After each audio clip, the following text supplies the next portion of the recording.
আপনি চট্টগ্রাম বন্দর দিবেন বলতেছেন অব্যবস্থাপনার অজুহাত দিয়ে বিদেশিদেরকে, এখন বলছেন কক্সবাজার আইকনিক রেল স্টেশন দিয়ে দিবেন। পুরো দেশটাই দিয়ে দেন, এটা দিয়ে আর লাভ কি? বাংলার মাটিতে বিদেশিরা এখানে আইসা রাজত্ব করবে আর এবং এরাই রাষ্ট্র চালাবে, সব কিছু পরিচালনা করবে। সবচাইতে একটা আধুনিক একটা বড় টার্মিনাল, এটা কিন্তু বাংলাদেশে এই বিদেশিদের হাতে যখন তুলে দেবে তখন আমরা বাঙালিরা, বাংলাদেশের জনগণ এবং আমরা ওই সুযোগ সুবিধা থেকে বঞ্চিত হব।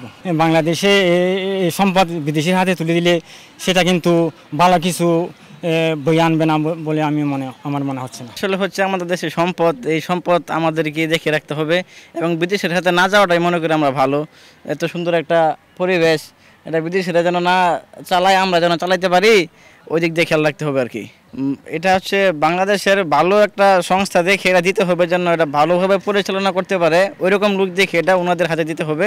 আমরা চাচ্ছি যেন এটা বাইরে যে বিদেশের হাতে না যায় আর কি। রেল স্টেশন এটা যখন উদ্বোধন হয়েছিল আমাদের অনেক প্রত্যাশা ছিল, কিন্তু প্রত্যাশা থাকলে কি হবে, প্রত্যাশার প্রাপ্তি আমাদের হয় নাই।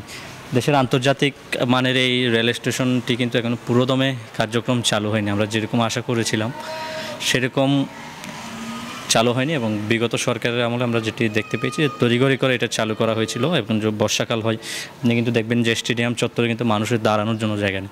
এখানে ভিতরে একটা অব্যবস্থাপনা আছে এবং গতকাল থেকে যেটা শুনছি বিদেশির কাছে তুলে দেওয়া। কিন্তু আমার একটা প্রশ্ন থাকে, আমার দেশের সম্পদ আমরা কেন বিদেশিদের তুলে দেব? এটি আসলে কী স্বার্থে করা হচ্ছে? এই জিনিসটা আসলে সরকারের পক্ষ থেকে মানুষের সামনে তুলে ধরা উচিত। আমার দেশের তৈরি একটি সম্পদ, আমার কথা হচ্ছে যে জায়গায় আমার দেশের তৈরি এই সম্পদটি আমি কেন বিদেশিদের কাছে তুলে দেব? আমাদের দেশে এখানে লোকবল সংকট আছে, অব্যবস্থাপনা আছে, সেগুলো তো আমরা চাইলেই করতে পারি। তাহলে কেন আমি আমার দেশের একটি সম্পদ বিদেশিদের হাতে তুলে দেব?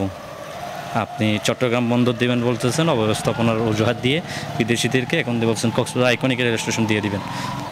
পুরো দেশটাই দিয়ে দেন, এটা দিয়ে আর লাভ কি? হ্যাঁ, যেহেতু এটা দেশেরই সম্পদ, সো এটা আমাদের একটা এক্সপিরিয়েন্স হবে। বাইরের থেকে যদি আমরা দিয়ে দিই তাহলে দেখা যাবে যে ওরা ওদের মতো করে এটা মেনটেন করবে, আর দেশের থেকে আমরা যদি নিজেরা করি তাহলে আমাদের দেখা যাবে জিনিসটা আমরা নিজেরা একটু এক্সপিরিয়েন্সের সাথে এটা বুঝতে পারবো, আমাদের এটা নেক্সট জেনারেশনের জন্য খুব ভালো হবে।